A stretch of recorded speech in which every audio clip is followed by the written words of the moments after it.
मैं आपको D pharma first year में हर सब्जेक्ट में 20 क्वेश्चन कराऊंगा और उसमें से 8 क्वेश्चन आपके आ जाएंगे और आप आसानी से पास हो जाओगे। बस आपको डिसिप्लिन के साथ रोज अपना टाइम देना है। आधे घंटे का टाइम आपके लिए सफिशिएंट है। फार्मास्यूटिकल केमिस्ट्री वन का जो पेपर आया हुआ था पिछले साल, वो सॉल्व मैं करा रहा हूँ। पहला क्वेश्चन का ट्रिक मैंने बता दिया कि किस तरह से आप इसे ट्रिक के माध्यम से अपने माइंड में रखेंगे। आज मैं क्वेश्चन नंबर बी जो लिखा हुआ है एंटासिड के बारे में, यानी एंटासिड का कैरेक्टर पूछ रहा है एग्जाम में, उसके लिए ट्रिक बताऊंगा।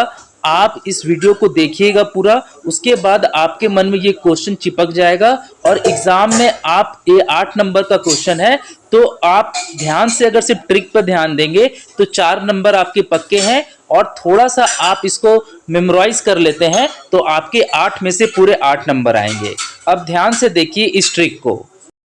अब चूंकि एंटासिड खाने पीने की चीज़ों से जुड़ी हुई है और आप सुने भी होंगे कि सोडा वाटर पीने से थोड़ा राहत मिलता है एंटासिड के केस में, तो इसमें आपको ट्रिक का इस्तेमाल करना है।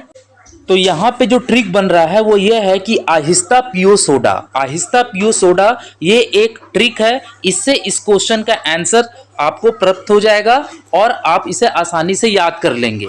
आहिस्ता पियो सोडा में सबसे पहले आता है ए, और ए का मतलब है एंटासिड। और यहाँ पर एंटासिड के क्वेश्चन को आपको रिपीट कर देना है, यानी आपको लिखना है ideal characteristic of antacid given below. Trick का दूसरा लेटर है एच, और एच का मतलब होता है हाउ टू वर्क, यानी कि एंटासिड काम कैसे करता है।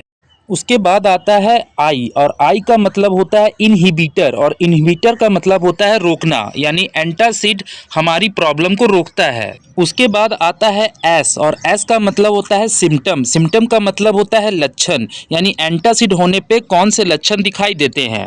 ट्रिक का अगला लेटर है टी, और टी का मतलब होता है टाइप्स, यानी कि एंटासिड के कितने प्रकार हैं, टाइप्स हैं, वो आप बता रहे हैं।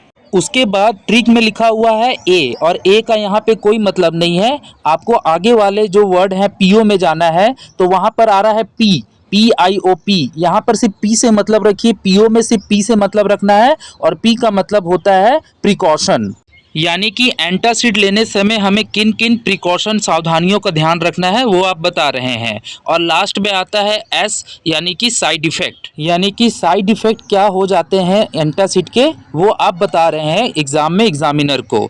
अब देखिए यहाँ पर अगर कोई विद्यार्थी, उसे एंटासिड के बारे में कुछ नहीं मालूम था और उसने आहिस्ता पियो सोडा का ट्रिक का इस्तेमाल करके इन कीवर्ड को सजा के लिख दिया, तो उसे 8 में से 2 नंबर मिलेंगे। अब मैं आपको बता रहा हूं कि इन 2 नंबर को 4 नंबर में कैसे कन्वर्ट करना है।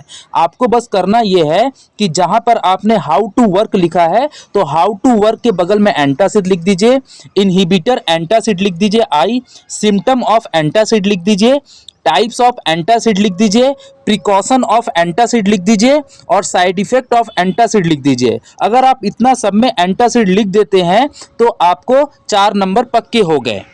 अब आगे की और 4 नंबर आपको प्राप्त करने के लिए सारे टर्म्स को थोड़ा थोड़ा एक्सप्लेन करना है, जैसे हाउ टू वर्क में कि एंटासिड काम कैसे करता है। तो आपको मालूम है कि ये पेट में गैस से जुड़ी समस्या है, तो आमाशय का फोटो बना दीजिए, यानी पेट का फोटो बना दीजिए, जिससे कि आपको एग्जामिनर कुछ मार्क्स और देगा।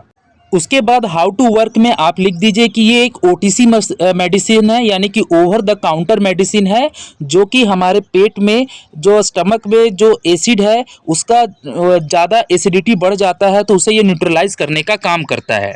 इनहिबिटर के बारे में मैंने बताया कि इनहिबिटर का मतलब होता है रोकना, तो ये किसको रोकेगा, जो हमारे पेट में अम्लता बढ़ गई है, एसिडिटी बढ़ गई है, उसे ये रोकता है। तो आप इसे अपने वर्ड में आई में लिख सकते हैं। उसके बाद बात करते हैं सिम्टम की, इसके क्या क्या सिम्टम है।